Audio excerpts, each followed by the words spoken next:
Father, we thank you, Lord, for this precious time that you bless us, Lord, to be in your mighty presence.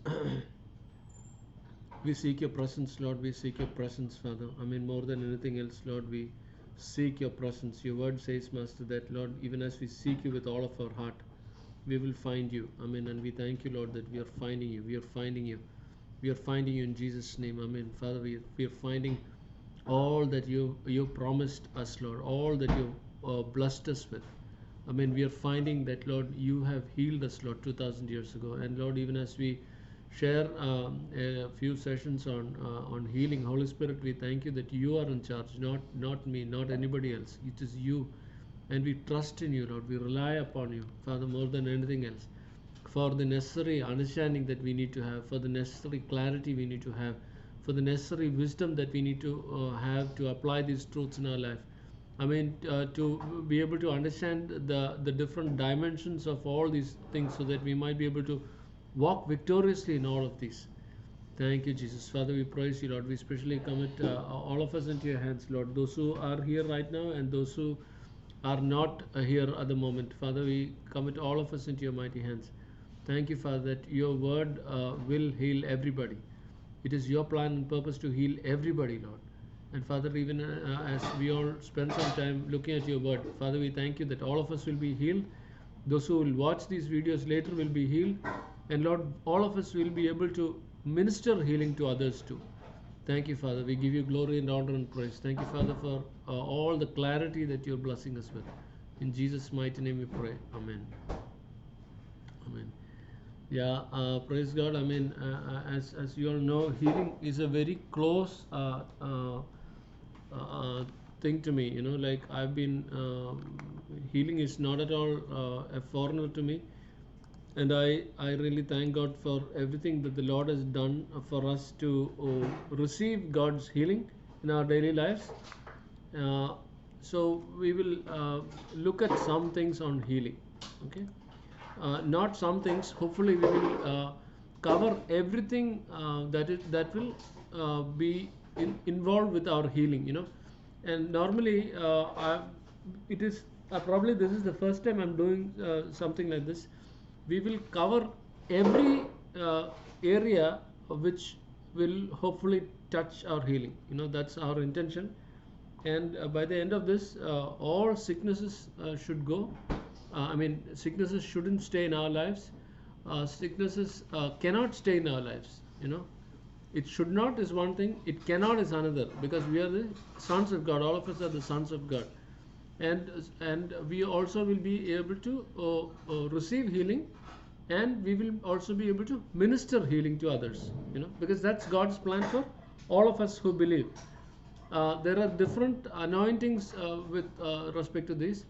One of it is the gifts of healing, but we are not talking about the gifts of healing. Okay, we are talking about the promise that Jesus promised to his believers, saying that if you will believe and not doubt in your, I mean, if you will believe, uh, but Mark 16:16, you know, uh, these signs shall follow those who believe. They shall lay their hands on the sick and they shall be healed. So we will go there. Mark 16, 17 and 18. It says, Malavakyo.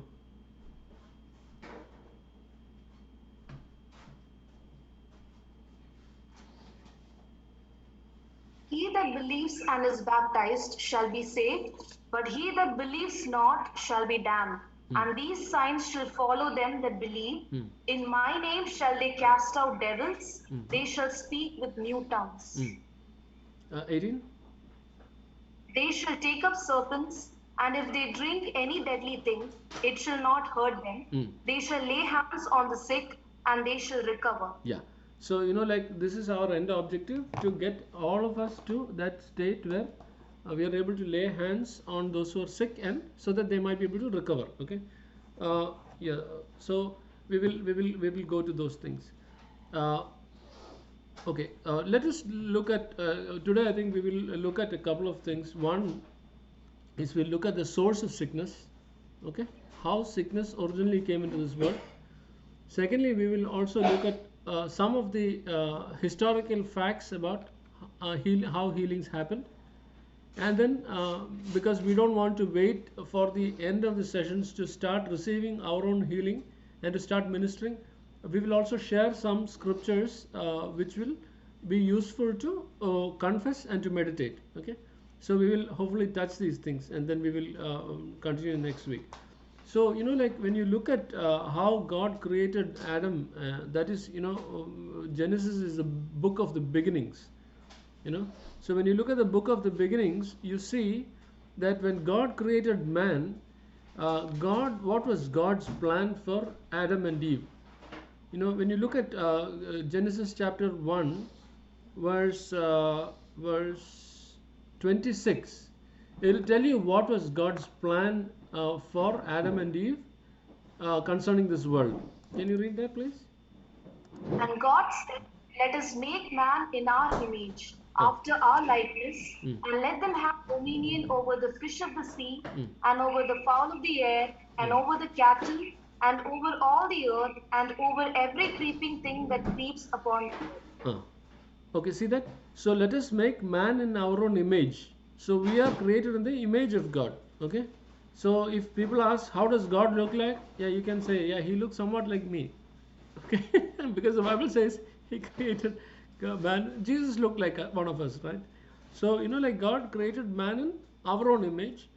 And he said, let man have dominion over the fish of the sea. So you don't need to be afraid of sharks. You don't, over the fowl of the air, over cattle, and over over all the earth, and over every creeping thing upon the earth. You don't need to be scared of snakes. Okay? Because when God created all these, God said, I am giving you dominion, means authority. Okay? Like if you've had a dog, how the dog is, right? Now, when you take authority over the dog will obey you. If you don't take authority over the dog will take authority over you. That is why, a simple example is when you go, when you see people taking a dog out for a walk, okay? Have you seen some dogs pulling their masters and go? You've seen that, right? You know why? Those people, they have not taken authority over that dog. Okay? When you take authority over the dog will submit to you. But if you refuse to take authority over the dog will drag you along. I've seen this happen to a lot of people. So in the same way, like when you've seen these dogs bark inside behind the gates, right? If the dog is outside the gate, the bark will not be that forceful, because the dog is operating outside its territory. It knows that. But if you are standing outside the gate and the dog is standing outside the gate, and if you are scared, you know what will happen? The dog will bite you. The dog will scare you. But if you stand forcefully, the dog will run. I've seen this. So we need to very clearly understand that God has given us authority. He's given us dominion. Okay? But what happened to that dominion which God gave? Turn with me to Genesis chapter 3, verse 17 through 19. Genesis 3, 17 through 19. And unto Adam he said, Because you have hearkened unto the voice of your wife, and has eaten of the tree of which I commanded you, saying, You shall not eat of it. Cursed is the ground for your sake. In sorrow you shall eat of it all the days of your life. Thorns also and thistles shall it bring forth to you, and you shall eat the herb of the field. In the sweat of thy face shalt thou eat bread, till thou return unto the ground, for out of it was thou taken. For dust you are, and unto dust shall you return. Yeah, see that? Because you listened and sinned, and because you broke my commandment, verse 17 says, you will not eat of it, of the tree. Okay? And the ground is cursed. You will eat of the ground all the days of your life in sorrow. Thorns also and thistles shall bring forth to thee, and thou shalt eat the herb of the field. In the sweat of your face you will eat bread till you return to the ground, for out of it were you taken, dust you are, to dust you shall return. So you see very clearly that God did not promise these things in the beginning. When God created man in his own image, he didn't say you are dust. Yeah, God created man out of dust, that's true. But he didn't say at that point that you are dust and one day after 500, 600, 700 years, 900 years you will die. Adam died at 900 plus years. You know. So God didn't tell them that. But when they disobeyed the commandment of God, that is when they slipped. Okay. That is when they fell. And that is when the curse came upon mankind. Look at this. This is, okay, God created man.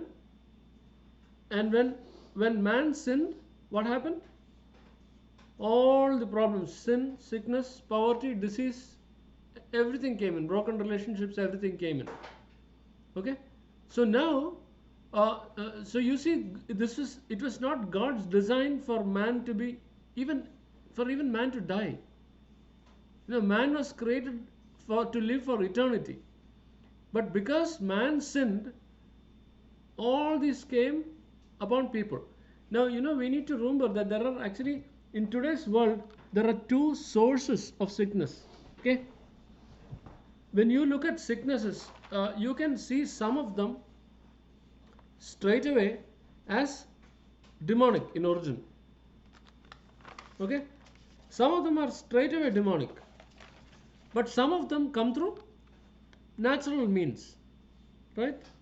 Now, there are some people who will go to the extreme of saying that all sickness comes from the devil or from demons. But that's not true. You know. Somebody is, you're driving on the road and if somebody is driving on the road and accidents happen, right? So accidents don't necessarily always happen because of the driver's mistake. It can be the other person's mistake. The other guy can be a drunk driver or whatever. You can have accidents due to potholes on the road. You can have so many problems, right? So because the world fell due to Adam's sin, all these problems came to mankind, right? So all sicknesses are not the result of demonic environment. So demons can be involved sometimes. They also come because of natural issues, okay? Because we live in a fallen world. But praise God, you and I who have confess Jesus as our Lord and Savior, as our Lord, and have accepted Him for our deliverance, are no longer in this in this world. When we believed that Jesus is my Lord, what happened? I moved into the kingdom of God. Okay? So I am locked inside the presence of God. Yes, we might think, oh, me? That may not be true because I'm such a mess, I do so many things, my thoughts are not right, my actions are not right, my intentions are sometimes off. Even if my intentions are good, I'm not able to keep up to that. So how can I be living in the presence of God? How can I be covered in the presence of God? Well, if you to understand the kingdom of God, if you go to YouTube, you can see my video where I've covered the kingdom of God. You can just watch over that, and I've shared as to how the kingdom of God operates when you are inside, and you can be inside the kingdom of God and you can be outside, even if you're a child of God, even if you're a son of God. If you disobey, if you don't walk according to the word of God, you walk outside the kingdom of God and you run into problems. Okay. So praise God, even though we live on the earth, our existence is actually in a God bubble. You may not be able to see it, you may not be able to touch it, you may not be able to feel it, but problems, you can take your authority and you can exert over these, and these problems will leave. Okay. So when you look at, turn with me to Romans chapter 10 verse 9 and 10. That is a core verse for sickness. Why I am covering this is, even though we know these things, is because when you look at healing, you cannot bypass these verses. This is an integral part of one uh, core, one most important part of why you and I should be healed. Okay, can you read for me verses 9 and 10? Romans 10, verse 9 and 10. That if you shall confess with your mouth the Lord Jesus, and shall believe in your heart that God has raised him from the dead, you shall be saved. Yeah. For with the heart man believes unto righteousness, and with the mouth confession is made unto salvation. Verse 11 also you can read that. For the scripture says, whosoever believes on him shall not be ashamed. Yeah, see that? So there are many things that are covered here. Okay, so let us look at this. Now we must remember that for anybody to be healed, okay, and to walk in that healing, you know what you need? You need Jesus. Okay, if you are not inside the kingdom of God under Jesus, okay, what will happen? You are outside the kingdom of God. If you are outside, there are only two powers, either God or the devil. You can't say no, this is my own space. There's no my own space. You are under God or you are under the world. It's one of the two. Okay, even if you die, even if somebody dies, they are either going to heaven or to hell. You're not going to your own house. Okay, so it is either this or that. So when we come to Jesus, all healing is okay. Anybody can get a healing, not a problem. If we lay our hands on people, it doesn't need to be a believer, it doesn't need to be anybody, because the Bible says in Mark 16:16 that believers will lay their hands on the sick and they shall be healed. It doesn't say that the sick must be a believer. It doesn't say that. Okay, so when you look at it, we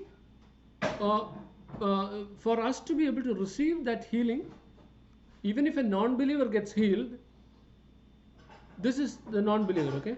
This is the kingdom of God. He can get healed outside the kingdom of God, no problem.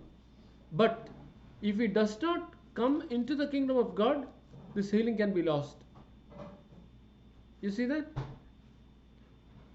So you need to be conscious of the fact that this healing to be maintained must be, for you to maintain this healing, you must come into the kingdom of God if you are outside.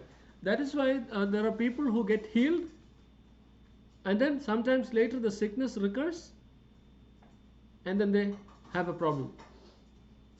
Okay, so our challenge is to, there's no challenge, it's very, very simple. Our challenge, our thing is to just accept what Jesus has purchased for us on the cross of Calvary, receive it and move into the kingdom and stay there with joy.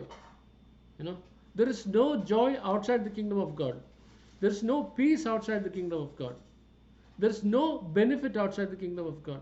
There is no sin that can satisfy anybody. The world cannot give you permanent entertainment. Only God can give you all these things. So when we look at this verse, Romans chapter 10 verse 9, I'm just wanting to share this very forcefully, that if you want to accept and receive and maintain your healing, you must confess the lordship of Jesus on your life. So when we say the lordship of Jesus, what does it mean? It means that you will walk according to the word of God. Fundamentally, you will walk according to the Bible, which is perfect, which is never ever wrong. When you look at the Bible, there are a lot of stories going around. There are some people will say, there's a difference between that version and this version. Yeah, all those things have come across because of human translations.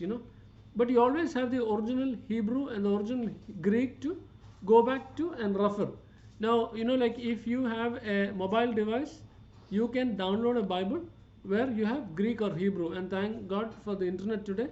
The Greek and the Hebrew Bibles are available on the internet, and you can see what Hebrew word or what Greek word was used to refer to each of the words in the Bible.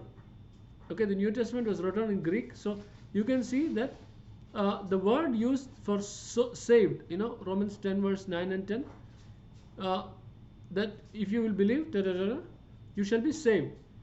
So let me just stress on that again. If you have not accepted Jesus as your Lord, all you need to do is you need to just believe what this verse says. It says that you must believe in your heart that Jesus died on the cross 2000 years ago and that he rose again for my sins.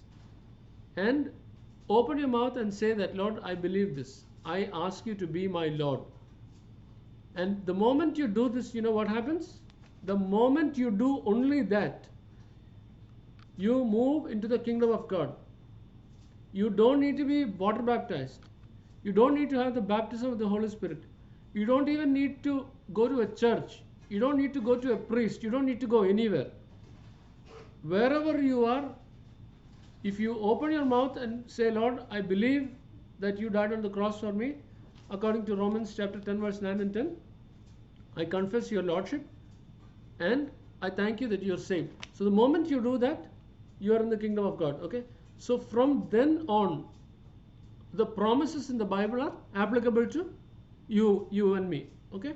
So like when you look at that verse saved, that word saved means sozo or sodezo. Sozo, when you look at the Greek reference for the meaning of sozo or sodezo,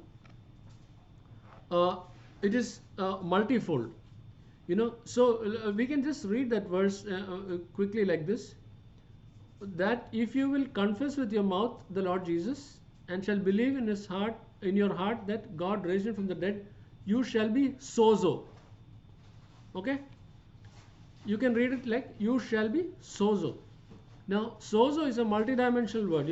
I believe God used Greek because it was such a rich language, Greek and Hebrew in those times. English and Malayalam and all our languages today are not as strong as these languages.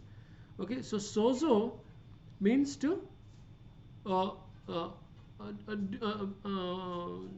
Janet, do you have Greek on your phone or on your device? No, right. Okay. So, sozo or sodezo means to save, to keep safe and sound, to rescue from danger or destruction. Now, like all the years of my life when I was in different churches, including Pentecostal churches, I never ever got to understand that this word saved means anything more than deliverance from sin. I thought that when I confessed with my mouth and when I believed in my heart the Lord Jesus, as the Bible says in Romans 10, 9 and 10, I believed that my sin was taken 2000 years ago. But when you look at this verse, it says that you will be sozo, right? So sozo means to save, to keep safe and sound, to rescue from danger or destruction. So it means that if you will confess the Lordship of Jesus in your life over a particular situation, you shall be delivered from that particular situation. Okay.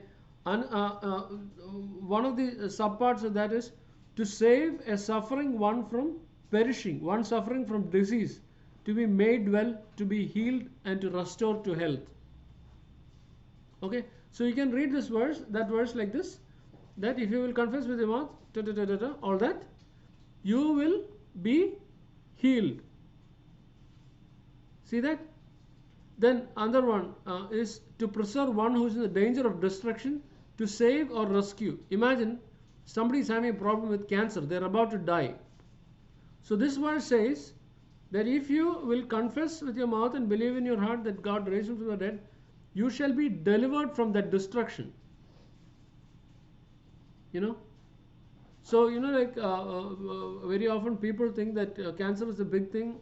In 2011, I'm repeating some things. I know a lot of you know these things, but I'm still repeating because we don't know who's going to watch this tomorrow on YouTube or wherever.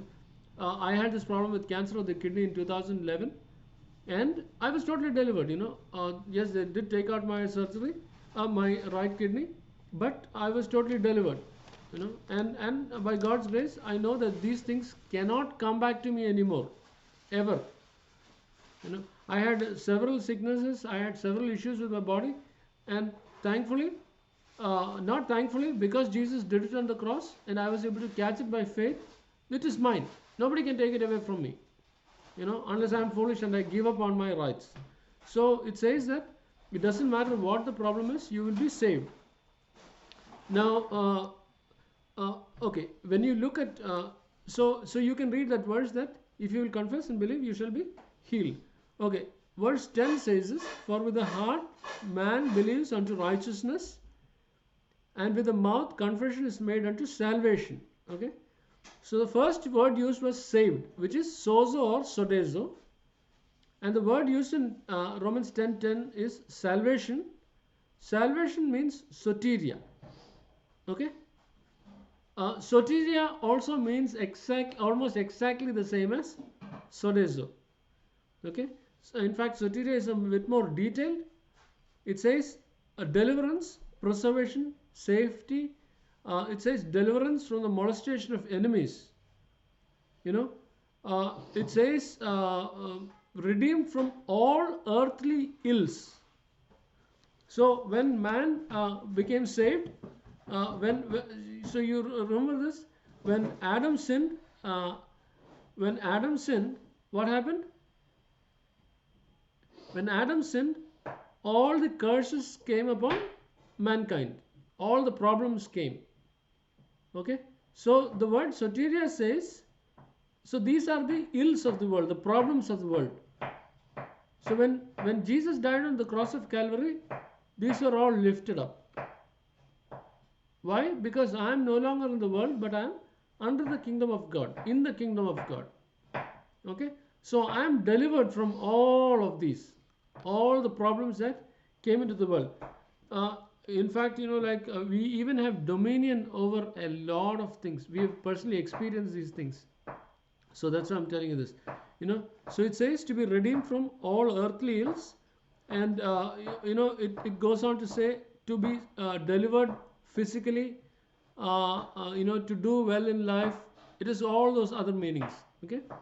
So when you look at the basis of our salvation, the basis of our salvation is rooted in the core verse that we confess for salvation. So it's good that we confess Jesus' lordship over our lives on a daily basis. You can say, thank you, Lord Jesus, that you are my Lord today. Thank you, Lord Jesus, that you are my Lord over my education. Thank you, Jesus, that you are Lord over my job. Thank you, Lord, that you are Lord over my family. Thank you, Lord, that you are Lord over my car. You can just trust, because once we come into the kingdom of God, all that belongs to us also will come into the kingdom of God. Of course, I'm not saying that we should repair the car and all that. That's not what I'm saying. Okay, and remember this, that when sin and sickness was thrown upon mankind, death came in, right? Even death was taken off on the cross of Calvary. Okay, so the question is, okay, so why do we die today? Because even though death has been removed from us, death still has a time frame to run, just like how Satan is ruling. Even though Satan was defeated 2000 years ago on the cross of Calvary, Satan has his time coming. Death also will be gone. Man will again live forever. But you and I don't have to wait to live in the kingdom of God till we die and get there. We live in it here. Okay. So let us. So you see that it is included in our salvation. Okay. Now, when you 1 second. This covering if we did not okay, turn with me to Galatians chapter 3:13. Galatians 3:13. Can you read that, please? Christ has redeemed us from the curse of the law, being made a curse for us, for it is written, "Cursed is everyone that hangs on a tree," Yeah. that the blessing of Abraham might come on the Gentiles through Yeah. Jesus Christ, that we might receive the promise of the Spirit through faith. Yeah. See that? So when you look at it, it says that Christ has redeemed us from the curse of the law. Okay? And the Bible says that the blessings of Abraham come on the Gentiles through Jesus Christ. So when you look at it, you see that, when you go back and look at Deuteronomy 28, Deuteronomy 28 talks about the curse that came upon man for not obeying the word of God. Okay, if you just turn with me to Deuteronomy chapter 28, you can read verse 1, and then I'll tell you which verse to read. Okay, just read verse 1 and read verse 4. And it shall come to pass, if thou shalt hearken diligently unto the voice of the Lord thy God, to observe and to do all his commandments, which I command thee this day, that the Lord thy God will set thee on high above all nations of the earth. Blessed shall be the fruit of thy body, and the fruit of thy ground, and the fruit of thy cattle, and increase of thy kind, and the flocks of thy sheep. Yeah, see that it says this, that it shall come to pass that if you obey carefully, the Lord will set you on high. Okay, so this is promised to Israel, and it says, verse 4 says, blessed shall be the fruit of your body, the fruit of your cattle, all that, and you shall be blessed. Okay, and then if you read verse 15 downwards, it talks about the curse that came from not keeping the law. Okay, can you read for me verse 15? Deuteronomy 28:15. Cursed shall thou be in the city, and cursed shall thou be in the, verse 15. Yes. But it shall come to pass, if thou wilt not hearken unto the voice of the Lord thy God, to observe to do all his commandments and his statutes, which I command thee this day, that all these curses shall come upon thee and overtake thee. And also read verse 59 and 60 and 61. That's talking specifically about the sicknesses that come about because somebody does not keep the law. Okay, 59, 60 and 61. And the Lord will make thy plagues wonderful, and the plagues of thy seed, even great plagues and of long continuance, and sore sicknesses and of long continuance. Moreover, he will bring upon thee all the diseases of Egypt, which thou wast afraid of, and they shall cleave unto thee. Also every sickness and every plague which is not written in the book of this law, them will the Lord bring upon thee, until thou be destroyed. You see that? Why is that coming? Because people are not obeying the word of God, the law of God. Verse 15 says, and it shall come to pass that if you will not hearken unto the voice, if you will not listen carefully to the voice of the Lord your God, to observe and to do his commandments, which God commanded that day, all these curses shall come. So sickness is a curse, full stop. Sickness is no joy, right? So now when you see that, and so this is the curse of the law, and in the beginning Deuteronomy 28:1 was the blessings of keeping the law. Now Galatians 3:13 says, the verse we read earlier says that Jesus, because he died on the cross, he became a curse for us. Verse 13 says, Christ has redeemed us from the curse of the law. What is the curse of the law? Deuteronomy 28:15 downwards is the curse of the law. So the Bible says Jesus has delivered me from the curse of the law. You know, the devil might come and tell you, what? You have a ancestral curse. Your grandfather was cursed, so you are cursed. This is a normal teaching in many, many, many circles. But the Bible says Jesus has cursed us, has redeemed us from the curse of the law. He was made a curse for me. Why? So that verse 14 it says that the blessing of Abraham might come on the Gentiles through Jesus Christ. Of course, it's talking about the promise of the Spirit through faith, but I see a semicolon there. So it says that the blessing. What is the blessing of Abraham? Blessing of Abraham is Deuteronomy 28 1 through 14. To do well in life, to be prosperous, to be delivered. So you see that even though we in this world, we are not Israelites, okay? We are Indians, okay? I don't know where our roots come from. Maybe we came down from some Aryan civilization or wherever. I don't know. I have no idea about that. But the bottom line is, even though Deuteronomy 28 was written for the children of Israel,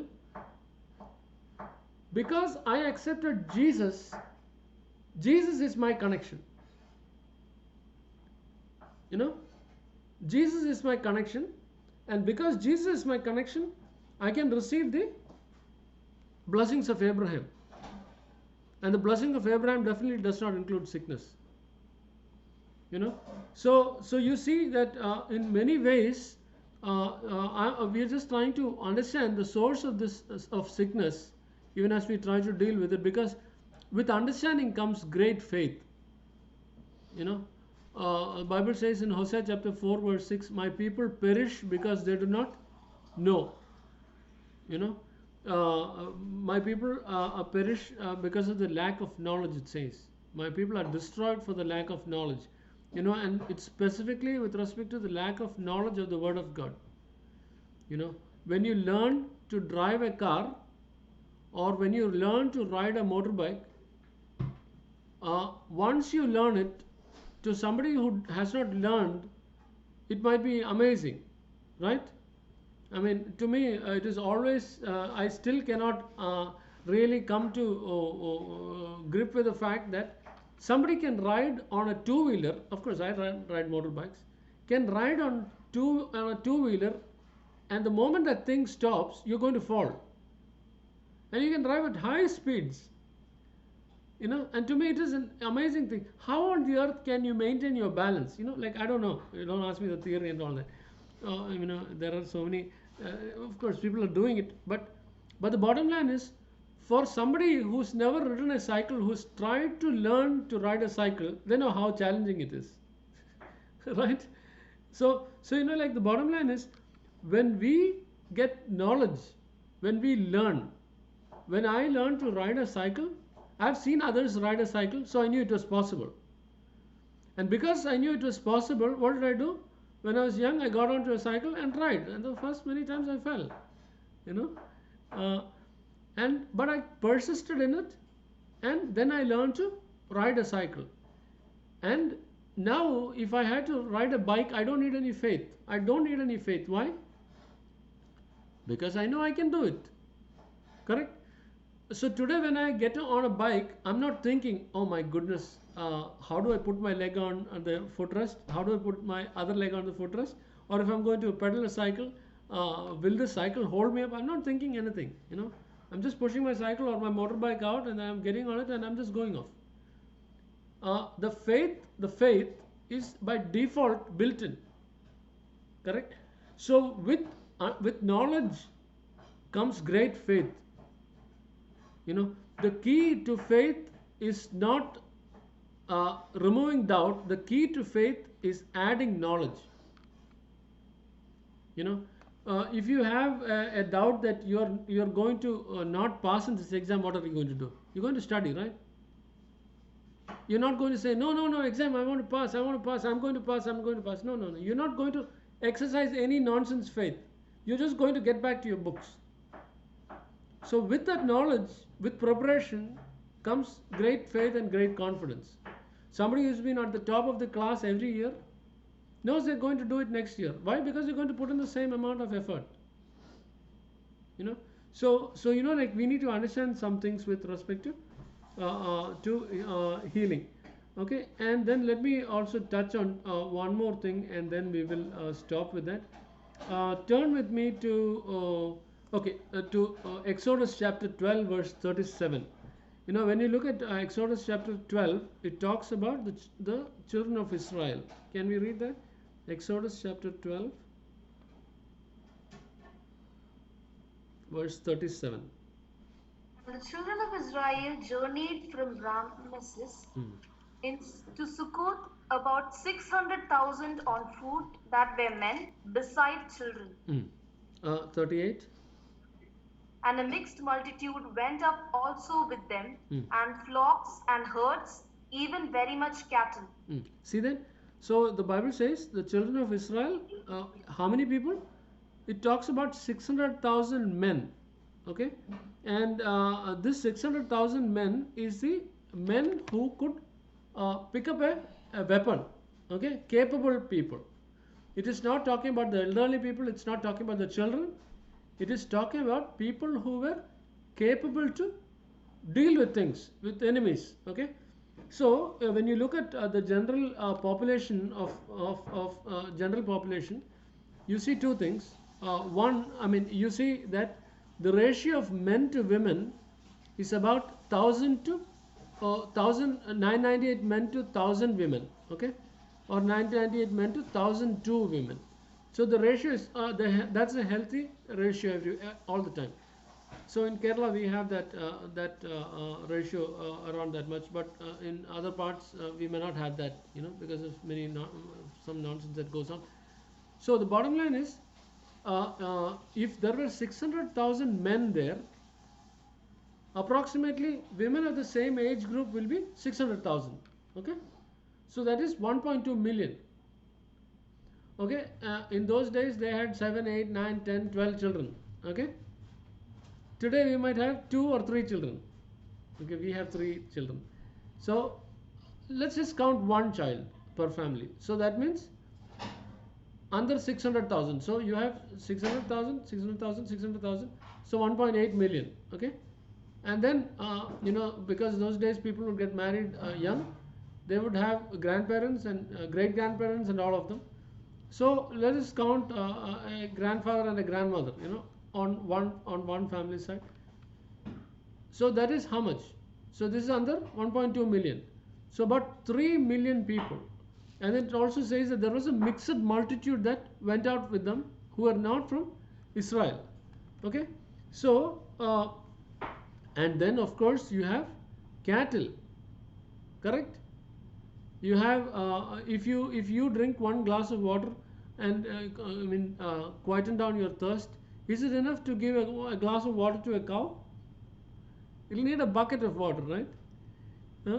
So if we eat so much, a cow will need so much, right? So of course, and definitely they had lots of cattle with them. So imagine this, that out of so many people, 3 million plus people, do you know how many of them are sick?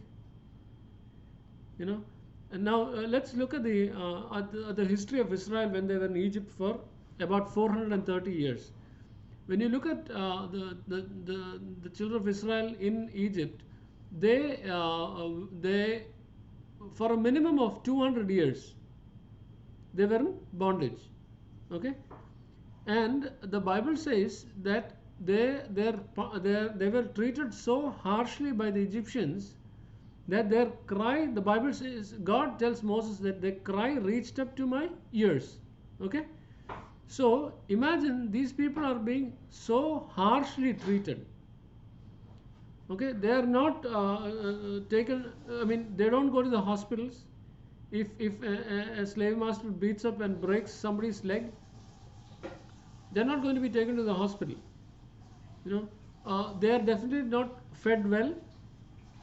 They're not even given in the last time in the last when the 10 plagues hit, Pharaoh got so mad that he said, I'm not even going to give you grass to make your bricks.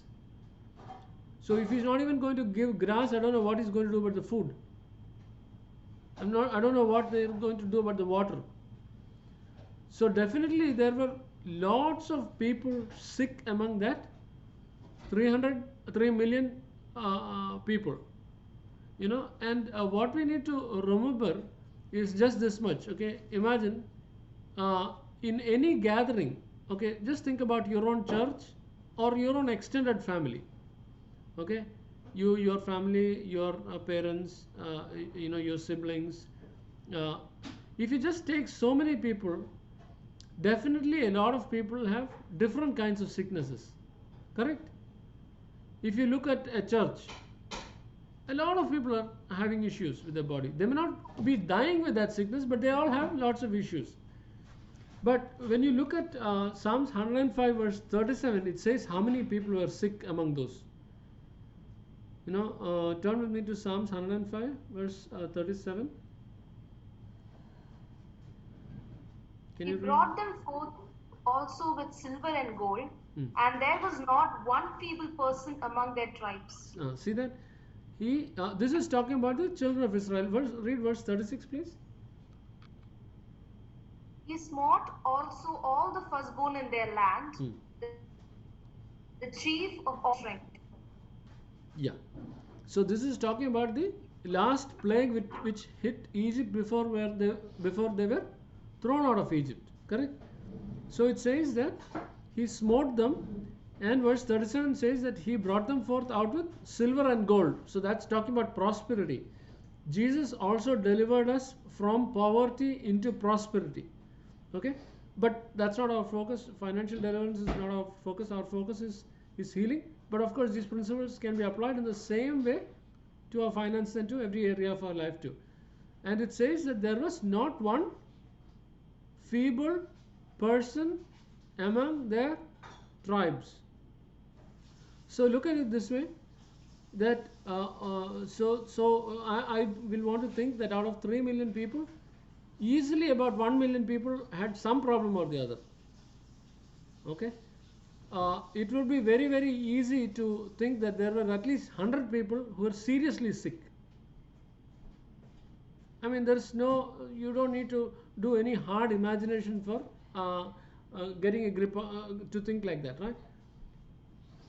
But here it says there was not one feeble person among their tribes when they left Egypt. So imagine this, what is a feeble person? When you have, if somebody has a viral fever, and you have body pain, do you have enough energy to do everything on your own? You don't even want to get out of the bed. You'll be very happy if somebody gave you food at your, you don't even want to eat, forget food at your bed. You don't want to eat, you don't want to drink, you don't want to do anything, You just want this thing to go away and you just want to sleep, right? Because you're so exhausted. Imagine somebody this person has to be carried around. Imagine somebody who broke their leg or who twisted their leg. Can they walk freely? No. Can they take even that person's bag and stuff like that and go around? No. So that is a feeble person. Okay. Somebody who's on a pacemaker. Okay. Somebody who's had a serious surgery. Because my surgery wound is 1 foot long. You can see a picture of that on the YouTube testimony. I don't know if you saw that. It's a 1 foot long surgery. The doctor said don't carry heavy weights, but thank God I can carry more heavier weights than most people can. So that is a feeble person. Okay, I used to be one, but not anymore. Okay, somebody with a disc issue, the doctor said don't carry any heavy weights. I had disc issues. I'm delivered. I carry weights. I pick up my kids, even though they're big. Okay, we bully around. So anyway, the bottom line is that is a feeble person. Okay. So now the Bible says there was not one feeble person among them. So what happened? Were all the children of Israel supermen and superwomen? Obviously not. Okay. What happened? The Bible talks of a secret, but it is not that clear in the Old Testament, so people don't see it. It talks of them eating the Passover lamb, right? You remember that? The Passover lamb, and through eating the Passover lamb they got delivered.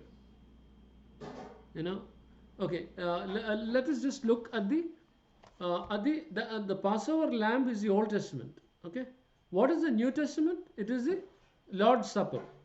Okay, turn with me to 1 Corinthians chapter 11. 1 Corinthians chapter 11, it talks of the Lord's Supper. Uh, if you can read that, verse 29 and 30. For he that eats and drinks unworthily eats and drinks damnation to himself, not discerning the Lord's body. For this cause many are weak and sickly among you, and many sleep. Yeah, see that? For this cause many are weak and sickly among you. Okay, this is talking about the Lord's Supper. So here you have the Passover lamb in the Old Testament, and in the Passover, when they ate the Passover lamb, out of 3 million people, all feebleness, all weakness, all sickness left. And here you have the New Testament, and the Bible says that when you take the Passover, the Lord's Supper is actually a reflection of the Passover in the Old Testament. So when you take the Passover, or when you take the Lord's Supper, it says that whenever you eat this, it says that for he that eats and drinks unworthily eats and drinks damnation to himself, not discerning the Lord's body. Okay, and for this reason many are weak among you and sickly, and many sleep. Okay, we will go into the Lord's Supper later, not today, but it says this. So we can read that verse, we can turn it around and read it like that. That if you, verse 29, it says that if you will eat and drink worthily, you eat and drink a blessing to yourself, because you discern the Lord's body. And for this reason all of you are strong, and none of you are sick, and none of you die before the time, none of you die a untimely death. Okay, there's actually, when you read the Bible, you will understand that there is no set time for a person to die. We'll go into that later. Okay, but let's just look at this quickly. That because we don't discern the body of the Lord, many are weak and many are sickly. So it says that if you will discern the body of the Lord, that is, if you will see through this little piece of bread and this little piece of wine, or this little piece of chapati and this little piece of water, or this little piece of apple and this piece of juice, if you will see what Jesus did for you, if you look carefully and see Jesus' broken body for your sickness, if you see your sickness lift off and go on to Jesus, you will be saved. Okay, imagine this is my sickness. Okay, imagine this is Jesus 2000 years ago.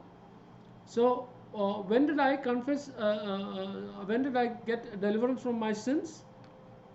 I got it now, 2000 years afterwards, right? So why? So I believe that this my sin was taken on the cross 2000 years ago, and I can already see there. So I say thank you, Lord, for forgiving my sins. Okay, I'm not saying Jesus come down and die one more time for me so that I can be saved. No, he died for everybody, right? So in the same way, this is my sickness. This is my sickness. I can say, Lord, when I take the Lord's Supper, I can see that my sickness is gone from my body. It is gone onto the cross 2000 years ago. I don't have it. Where is it? It's on the cross. It's on the body of Jesus. By his stripes we were healed. So if we can believe that, you can receive that, the feebleness leave. Now I'm talking this from personal experience. I'm not talking this from theory. I don't have energy issues. I have zero energy issues. I don't have tiredness. Earlier, if I didn't have 8 hours of sleep, I'd be zapped. In fact, today morning I didn't get 8 hours of sleep. I would have after I got married. We found out that I had some serious liver issues even after I got married. And there were times when I could not even lift my hand off the bed. I would come back from the office and I'd be just lying down and I'd be knocked out. You know. So, so I know what it means to be without energy. But today, by God's grace, I don't have any energy issues. So the bottom line is just this much that like Jesus paid the price for our sickness.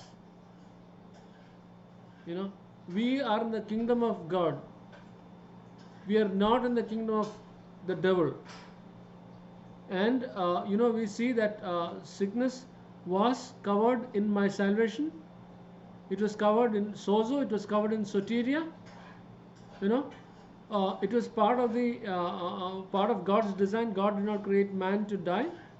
God did not create man to be sick, but it came about through the curse. And we saw in Galatians 3:13 how Jesus took my curse on the cross, and so that the blessing of Abraham can come upon me.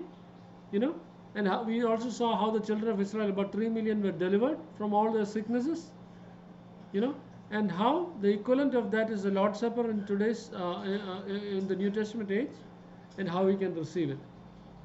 I know there are quite a few more questions that can come up outside this, but if we have any question on this which you have covered, we will discuss that. We will share that. If anybody has a sickness issue to pray for, we will pray for that. But let me also give you a couple of things, okay? Now, if you don't need to wait till we get to the end of these sessions to minister to others or to receive your healing.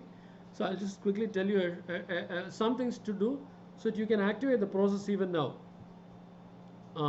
You can read Psalms 103 verse 3. Write it down. Mala, can you read that?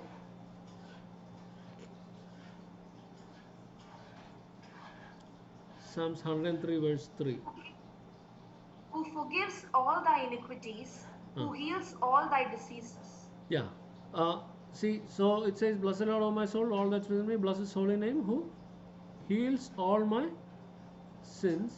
I mean, so who forgives all my sins and who heals all my sicknesses, right?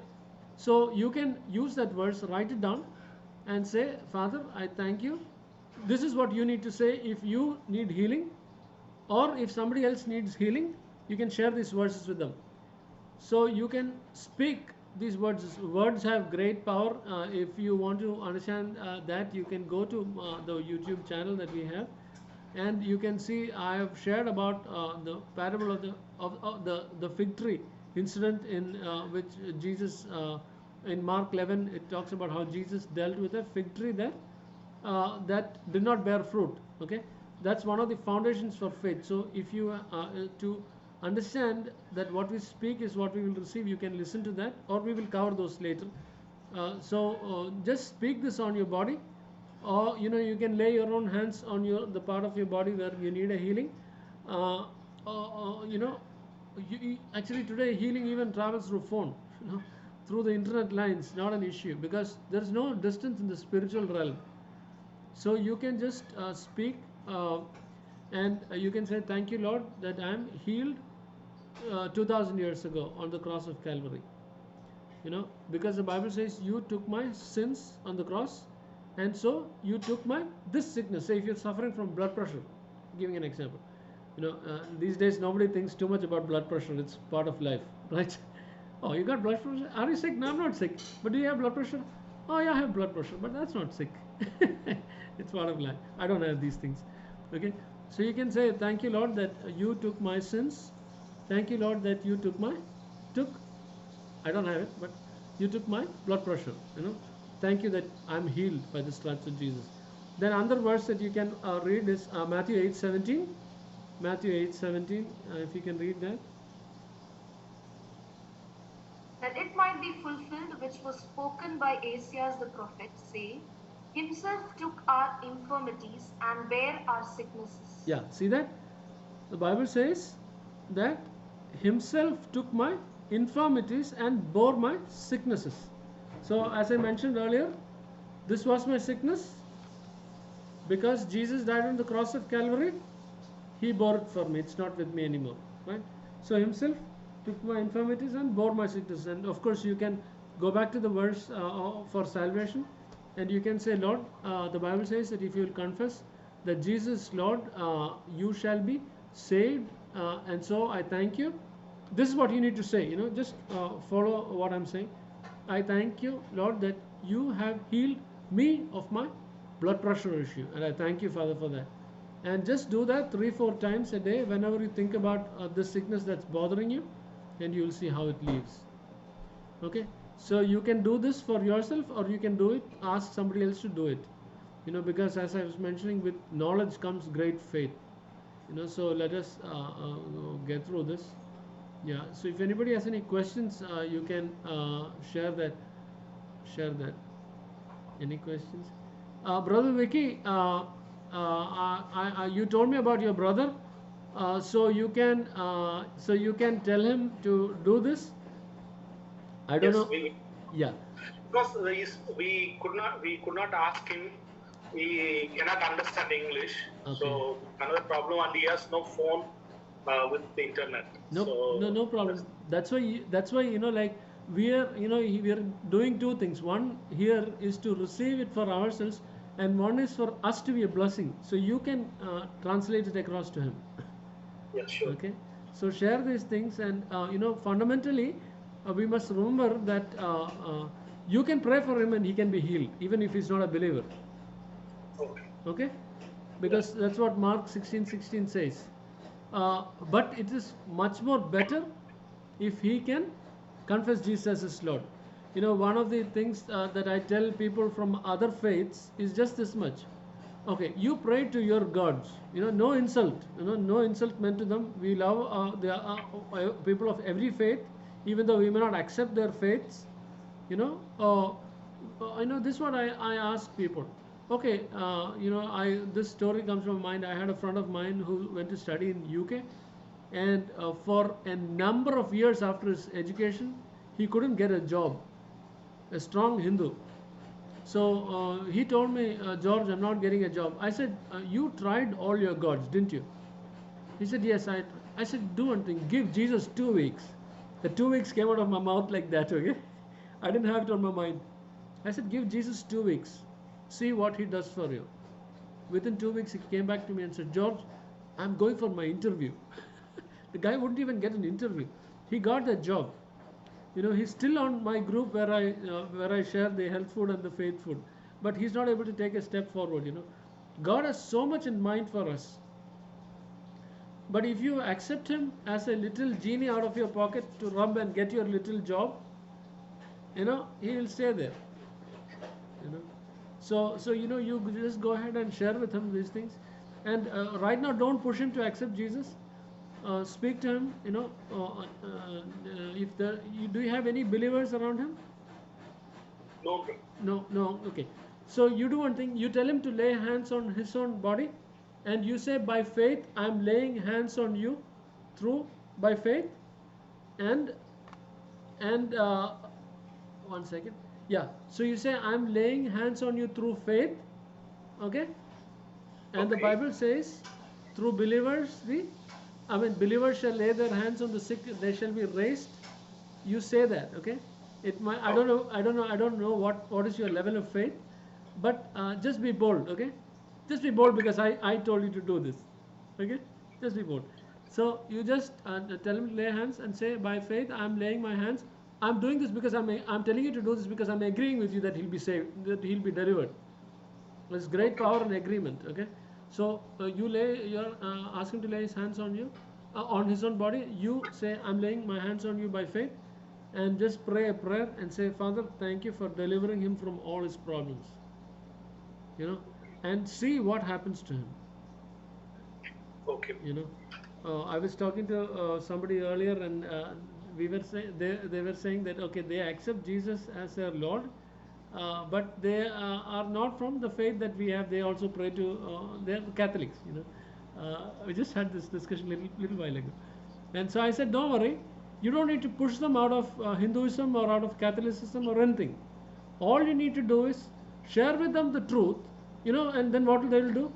Their phones don't work. Okay, they will figure out that our phones work, and they will pick up ours. You see what I'm saying? Understood. Yeah. So just do that, okay? Sorry, what is his name? Prabhakaran. Prabhakaran. Okay. So, okay, if anybody has any questions, share that, or we will pray. We'll pray for Prabhakaran. No questions. All are fine. Okay. He's got some issue with paralysis, right? He met an accident, and there is a surgery in his spinal cord. For spinal cord, they had a surgery. So still he is bedridden. Some physio is going to start. He is having a bed sore now. Oh, so my. waiting to heal that sore. Okay. Continue to have the physiotherapy. Okay. So you know what we are going to pray for? We are going to pray for this, that he'll be totally delivered. Okay? We don't want partial deliverance. Jesus is not in the partial deliverance mechanism. He delivers completely. Okay? So tell him we prayed for this. Okay? Okay. It's also good that before you tell him this, you ask him, do you think there's any, I mean, it might be a very sensitive question to ask him if there's any hope. Because most people will not have no hope. You know, tell him Jesus can, just tell him Jesus can deliver you, and we are praying that you will be delivered, that you'll be back on your feet. Okay?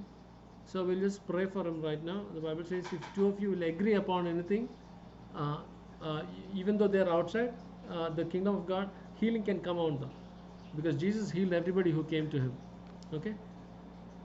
So let's just pray. Father, we thank you, Father, for this morning, for this time. Thank you, Father, for helping us to understand some things on healing. Father, we thank you that, Lord Jesus, you took our sins and our sicknesses and all of our problems on the cross 2000 years ago, and therefore, Father, we are free. The Bible says that. And Lord, even as all of us have been hearing all these scriptures and the word, Father, we thank you that, Lord, your word is going out and delivering us, Lord, strengthening us, equipping us, helping us to be a blessing to people around in need. Thank you, Father. Thank you, Lord. Lord, especially commit Prabhakaran into your hands, the accident that he's had and the back injury that he has. Lord, it's not a big problem for you at all, because when you died 2000 years ago on the cross of Calvary, Prabhakaran was on your mind. I mean, even though he may not believe you now, he was on your mind, Father. And I thank you so much that, Lord, you died on the cross for his sins and for his sicknesses. And you have a great plan for him ahead. And you have plans to bring him into eternity with you. And Father, we agree that, Lord, that will be done in Jesus' name. Lord, we agree that he'll be healed. Lord, your word says that by the stripes of Jesus, he was healed 2000 years ago. Hallelujah. Thank you, Master. Thank you, Lord. Lord, we just want to believe, Lord, that you healed him, Lord. Hallelujah. And that he's able to receive your healing in Jesus' name. Thank you, Lord, for doing a supernatural thing, Lord. Thank you, Lord, for doing a supernatural thing. Thank you, Lord, for help opening Prabhakaran's eyes to see that, Lord, you are our healer in Jesus' mighty name. Thank you, Lord. Thank you, Lord. Thank you, Lord. Amen. We bind every spirit of doubt and disbelief in the mighty name of Jesus. Father, we thank you. We give you glory and honor and praise. Thank you, Lord, for helping us to exercise and to experience these things. In the mighty name of Jesus we pray. Amen. Thank you. Okay. So, you know, like, write down those verses and use them. And this week, if you have a headache or a fever or something like that, don't run to the medicines first. Tell those things to go away in Jesus' name. You know how I deal with sickness is very, very simple. You know, say, imagine I have a problem with my knee, and my knee hurts. Imagine that. You know what I do? It takes me only so many seconds to deal with it. I say, in Jesus' name, pain on my knee, get out. And you know, I just laugh like, ha ha ha, it's gone. You know, because Jesus did it for me, and the devil or my body is trying to create trouble for me. So it just takes me that 5 seconds to deal with it, and then, you know, I just ignore it. Initially, you know, when you stand in faith, it might try to be persistent. It might try to knock you out of your faith. But hold on, you will see the victory. Okay? God bless you all. Thank you for joining. Okay? Thank you. Thank you.